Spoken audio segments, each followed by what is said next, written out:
दिल्ली में कोहरे ने मचाया कोहराम। शाम ढलते ढलते कोहरे की चपेट में पूरी दिल्ली। कोहरे से विजिबिलिटी हुई जीरो। दिल्ली में सबसे घना कोहरा। दिल्ली एयरपोर्ट के 2 रनवे करने पड़े बंद। एयरपोर्ट के पास ट्रैफिक पूरी तरह से किया गया बंद। कोहरे ने थामी ट्रेन की रफ्तार। कई ट्रेनें रद्द। विजिबिलिटी 50 मीटर से भी नीचे पहुंची। मौसम विभाग के मुताबिक अगले कुछ दिनों में बारिश की आशंका। मौसम विभाग के मुताबिक दिल्ली पर पड़ता रहेगा अभी कोहरे का कोड़ा, लेकिन तापमान होगा पहले से बेहतर। दिल्ली में बारिश बढ़ा सकती है मुसीबत। 24 घंटे में हल्की बारिश होने की जताई गई है संभावना। टेम्परेचर पर भी दिखेगा असर। रविवार को दिल्ली में मिनिमम टेम्परेचर 6.4 रिकॉर्ड किया गया, लेकिन मौसम विभाग का अनुमान बारिश होने पर टेम्परेचर एक बार फिर घट सकता है। ठंड दोबारा दिल्ली वालों की कपकपी छुड़ा सकती है। आज कामकाज वालों को होना पड़ सकता है कोहरे से 2-4। हफ्ते के पहले दिन ऑफिस जाने के लिए निकले वक्त से पहले। कोहरे के कोहराम से जवानों को होना पड़ा 2-4। 26 जनवरी को लेकर चल रही तैयारियों पर असर पड़ा। धुंध में राजपथ पर सेनाओं की टुकड़ियों को करनी पड़ी प्रैक्टिस। ठंड से ठिठुरे कई जवान। यूपी का बरेली शहर भी कोहरे की चपेट में। धुंध से ढका पूरा शहर। सड़क जगह जगह लगा जाम। सुप्रीम कोर्ट में जस्टिस गांगुली पर पीआईएल दाखिल। आज होगी सुनवाई। गांगुली पर लॉ इंटर्न के साथ यौन उत्पीड़न का आरोप। जस्टिस गांगुली बंगाल मानवाधिकार आयोग के अध्यक्ष पद से दे सकते हैं इस्तीफा। पूर्व अटॉर्नी जनरल सोराब जी ने गांगुली से की बातचीत। गांगुली ने उच्चतम न्यायालय में दाखिल याचिका से बनाई दूरी। उन्होंने कहा कि पद पर बने रहने के लिए नहीं डाली है कोई याचिका। I don't know, but this PIL has not been filed by me, not at all. Justice Ganguly पर लॉ इंटर्न के यौन शोषण पर राजनीतिक पार्टियों ने भी महीनों से विरोध कर रही हैं सभी पार्टियां। गांगुली को पद से हटाने की हो रही है मांग। न्यायमूर्ति गांगुली ने अपने खिलाफ आरोपों को एक बार फिर किया खारिज। उन्होंने कहा कि मैं नहीं हूं दोषी।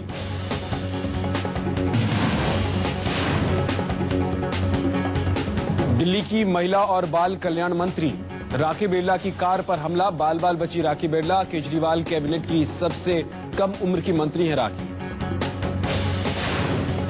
राखी बिरला की कार पर हमला दिल्ली के मंगोलपुरी इलाके में हुआ। पुलिस ने राखी की शिकायत पर मामला दर्ज किया है। भीड़ भाड़ वाले इलाके में हुई राखी की कार पर हमला पत्थर फेंक कर हुआ। फरार बदमाशों की तलाश में जुटी दिल्ली पुलिस। राखी बिरला दिल्ली के एक मंदिर से लौट रही थी, तभी कुछ अज्ञात लोगों ने उनके कार पर पत्थर फेंकी, जिससे गाड़ी के शीशे को नुकसान पहुंचा। राखी ने हमले के बाद भी सुरक्षा लेने से किया इनकार। उन्होंने कहा कि सादगी पर अमल के पार्टी के वादे का करेंगी अनुसरण। बाबा रामदेव की शर्तों पर बोले बीजेपी के पीएम उम्मीदवार नरेंद्र मोदी। कहा सारी उम्मीदें पूरी करेंगे। रामदेव की शर्तों का जिक्र करते हुए बोले मोदी, टैक्स सिस्टम पर पार्टी में विचार जारी। हर समस्या का समाधान भी संभव। मोदी बोले टैक्स सिस्टम आम आदमी की जिंदगी में किसी बोझ से कम नहीं है।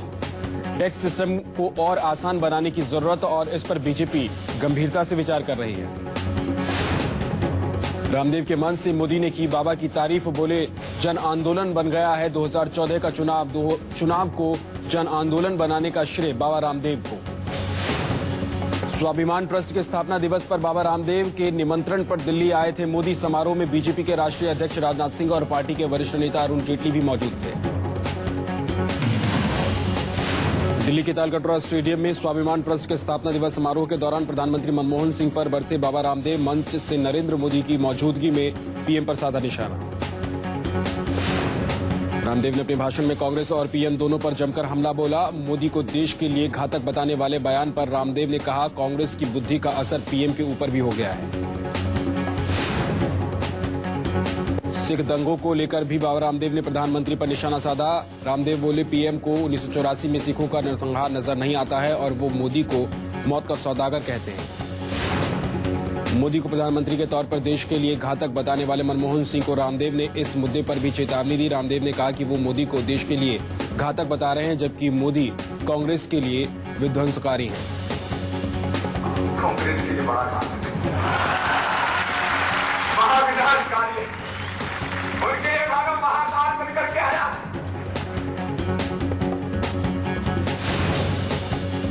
मोदी से बोले रामदेव, अगर वो उनकी टैक्स सुधार और बड़े नोट खत्म करने की शर्तों का समर्थन करते हैं तो वो 1 मार्च से कार्यकर्ताओं के साथ घर घर जाकर उनके लिए समर्थन मांगे। दिल्ली के तालकटोरा स्टेडियम में स्वाभिमान ट्रस्ट के स्थापना दिवस समारोह में बोलते हुए मोदी ने कहा कि वो पद के लिए पैदा नहीं हुए हैं, अगर इरादे मजबूत हों तो बदलाव संभव है। मोदी बोले, मैं देश का शुक्रगुजार हूं कि उसने ट्रेन के डिब्बे में चाय बेचने वाले को कंधों पर उठा लिया। मोदी के आगे कहा कि हम सभी का दर्द समझते हैं। रामदेव के मंच से बोले मोदी, मैं निराशावादी इंसान नहीं, मेरी डिक्शनरी में निराशा का शब्द नहीं है। केंद्र सरकार पर निशाना साधते हुए बोले नरेंद्र मोदी, देश में फिर से माफियाओं का राज पैदा हो गया है और इसके लिए दिल्ली की सरकार की गलत नीतियों को जिम्मेदार बताया। पीएम के विनाशकारी कहने के बयान पर चुप रहे नरेंद्र मोदी। ऐसी उम्मीद थी कि अपने ऊपर मनमोहन सिंह के दिए बयान को लेकर पीएम पर हमला बोल सकते हैं नरेंद्र मोदी, लेकिन उन्होंने पीएम पर एक शब्द भी नहीं बोला।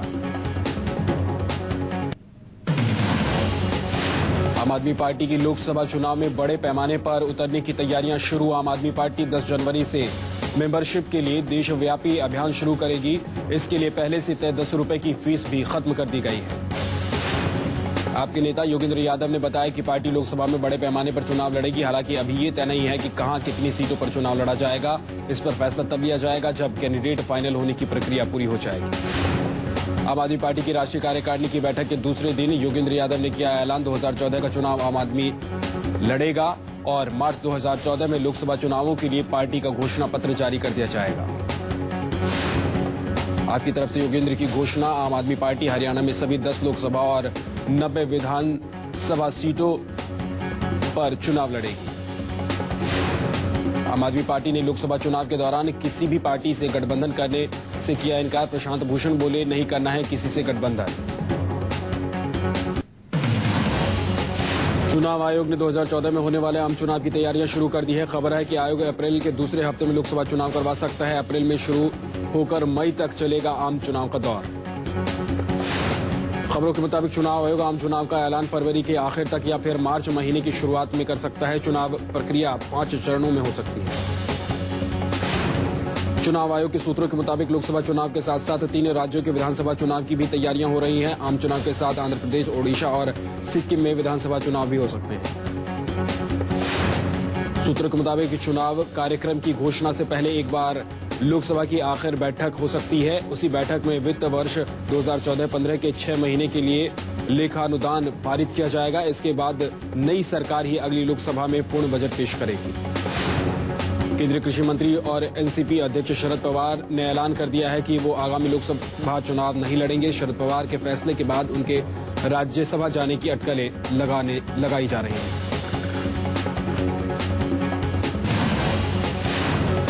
अपने पिता मुलायम सिंह यादव को प्रधानमंत्री बनाने के मकसद से एक बार फिर साइकिल पर सवार हुए यूपी के सीएम अखिलेश यादव। शिकोहाबाद से शुरू की साइकिल मैराथन। अखिलेश बोले, केंद्र में बनेगी थर्ड फ्रंट की सरकार।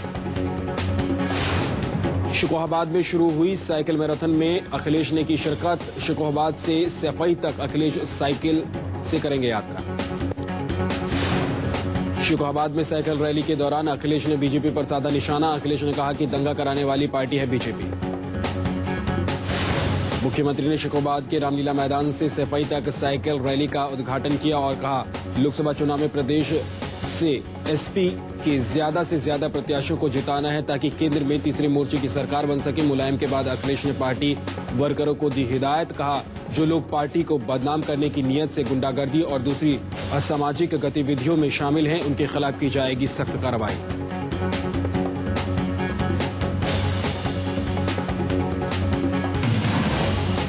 भारतीय अंतरिक्ष अनुसंधान संगठन ने 2014 की धमाकेदार शुरुआत कर दुनिया भर में अपना लोहा मनवा लिया है।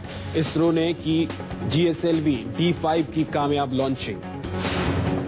रविवार शाम 4:18 पर श्रीहरिकोटा के सतीश धवन स्पेस सेंटर से GSLV D5 को लॉन्च किया गया। ठीक 17 मिनट की उड़ान के बाद यान GSAT 14 अपनी कक्षा में पहुंच गया।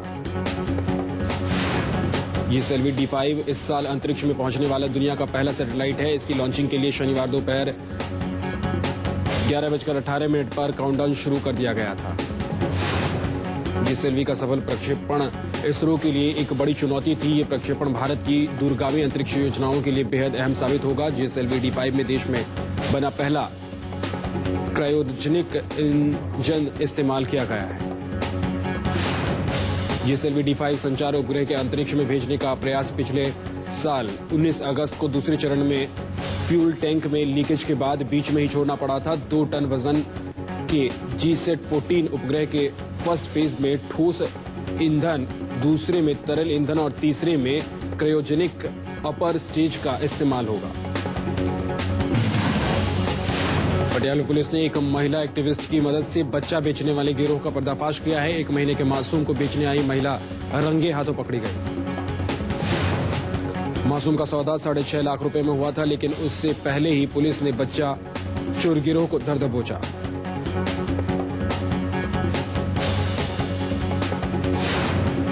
मुजफ्फरनगर के राहत शिविर से चोरी किया गया था मासूम। पुलिस की निगरानी में मासूम पुलिस ने मासूम के मां बाप को खोजा। मासूम की मां का नाम सलमा। पुलिस ने गैंग में शामिल 3 और महिलाओं को पकड़ने का किया दावा। गिरोह के तीनों सदस्यों को उत्तराखंड के देहरादून से किया गया गिरफ्तार।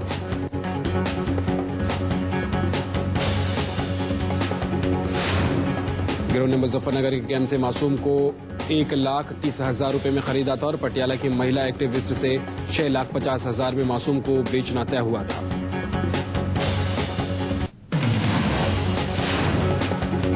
हैदराबाद के एक स्कूल में वक्त पर फीस न जमा करने पर मिली विद्यार्थियों को सजा। स्कूल प्रशासन ने छात्रों को किया परीक्षा से वंचित। छात्रों के अभिभावकों ने स्कूल में मचाया जमकर हंगामा। हालात काबू करने के लिए पुलिस ने संभाला मोर्चा, फिर भी नहीं थमा हंगामा। स्कूल प्रशासन ने माना फीस नहीं देने की वजह से छात्रों के खिलाफ बरती गई सख्ती, लेकिन बच्चों को कमरे में बंद करने के आरोप को सिरे से किया खारिज। स्कूल में अभिभावकों के बवाल के बाद पुलिस के साथ शिक्षा विभाग के अधिकारी भी पहुंचे स्कूल। जांच के दिए आदेश। जम्मू कश्मीर के डोडा में भूकंप के हल्के झटके। रिक्टर पैमाने पर तीव्रता 3.9 मापी गई। मौसम विभाग के मुताबिक पृथ्वी से 10 किलोमीटर की गहराई पर था केंद्र।